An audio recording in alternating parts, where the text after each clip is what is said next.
Well, I expect to continue to provide advice whenever the president would like advice. I hope so. I mean, I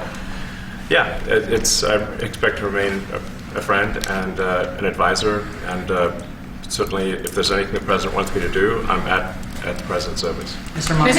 Listening to the U.S. President Donald Trump, as well as Elon Musk, who is leaving as his role as a special government employee for the controversial Department of Government Efficiency, and saying, we heard Donald Trump there thanking Elon Musk for doing the work in cutting many government jobs and services, excuse me, and saying that the U.S. is the hottest country in the world right now, and also applauding the decision by an appeal court to allow for the tariffs on much of the world to stay in place, following a lower court saying that the tariffs, many of the tariffs that Donald Trump has imposed on the world, are illegal. The CBC's Aaron Collins has been following the story from Washington. He joins me now. So, Aaron, just your takeaway there. Well, Andrew, I mean, look, they covered a lot of ground there, so it's hard to know where to start. But if we sort of stick to the topic of the day, which was, the end of Elon Musk's employment, essentially, as the head of Doge, this struck me a little bit like watching, a big band that was playing their last show together. You saw them, playing all the greatest hits. They're talking about transgender ideology and the economy and waste and the greatest military and, speaking about the beauty of the Oval Office. You had Elon Musk in his sort of dark MAGA outfit and the president perched behind the desk. It really felt like they were trying to revisit the old times, right? But this is a relationship that's not where it was, right? When Elon Musk was signing a lot of checks to help get the president elected. And when the beginning of this, you heard the president sort of throwing out random numbers, $1 million here, $100 million there. I mean, we don't have time to fact check these things in real time. But what we do know is that the initial promise here from Elon Musk was initially $2 trillion in cuts. That went down to $1 million in cuts. On the Doge website, I just checked, it's trillion dollars. It's $175 billion in actual cuts. So way, way less. And then you heard Elon Musk there use the number $160 billion. So this is an initiative that's dramatically underperformed, I think, by any metric. And, in the meantime, Elon Musk has been the target of attacks from protesters. He hasn't been a popular figure. I don't think he's been great for this president. Public opinion polls would tell you that he's probably the least popular part of this administration.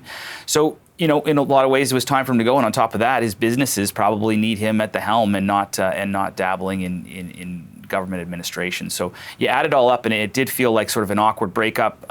They're trying to leave on good terms. You heard both the president and Elon Musk say that, hey, these amounts of savings, they're not where we wanted them, but they're going to go up. They're going to keep growing over time, and I guess only time will tell. They certainly haven't delivered what they promised initially. Aaron, thank you. The CBC's Aaron Collins. So for more on this, we've reached Chris Galdieri. He is a professor of political science at St. Anselm College, and he joins us from Concord, New Hampshire. Chris, nice to see you. Thanks for taking the time. Glad to be here, Andrew. Thank you. So what stood out to you in terms of the optics of it? Is this sort of a bad breakup? And what did Doge accomplish or not accomplish? Sure. In terms of the optics, I think this is exactly that. It is a breakup. They're putting a good face on it, I guess, for the sake of the children or the country, as it were. But this is clearly an initiative that did not deliver on what was promised.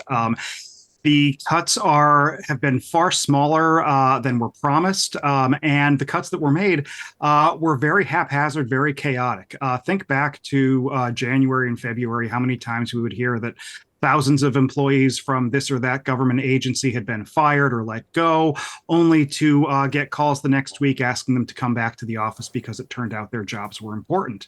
I think what we've seen here is what happens when you have folks who think that the work of government is fundamentally not important, is fundamentally not serious, is inherently inefficient, encountering the reality that agencies like the Social Security Administration are actually run pretty well.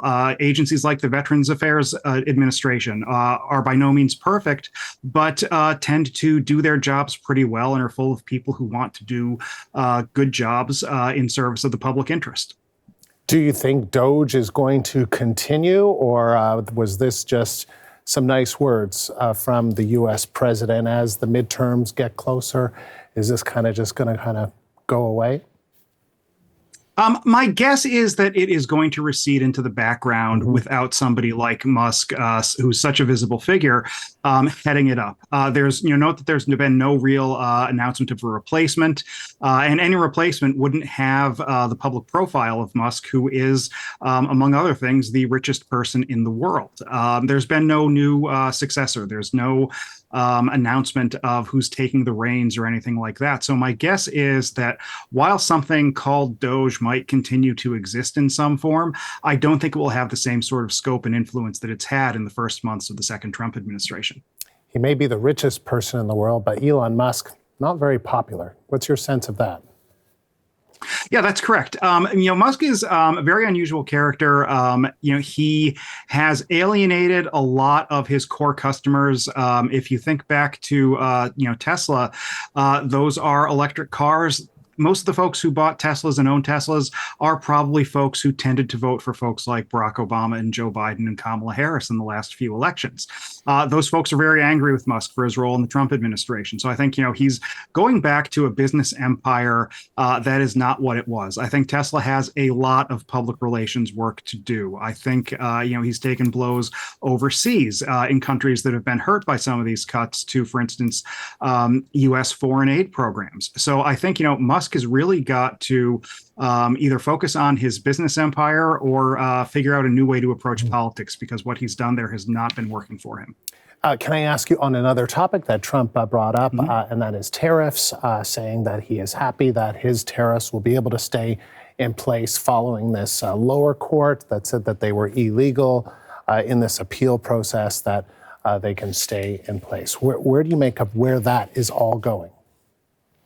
Well, I think what we're going to see is an appeals hearing to determine the merits of the case for and against these tariffs.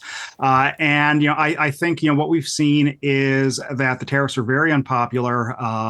The courts, as much as we'd like to think, they are not considering things like their impact on the economy and are going to rule strictly on the black letter of the law.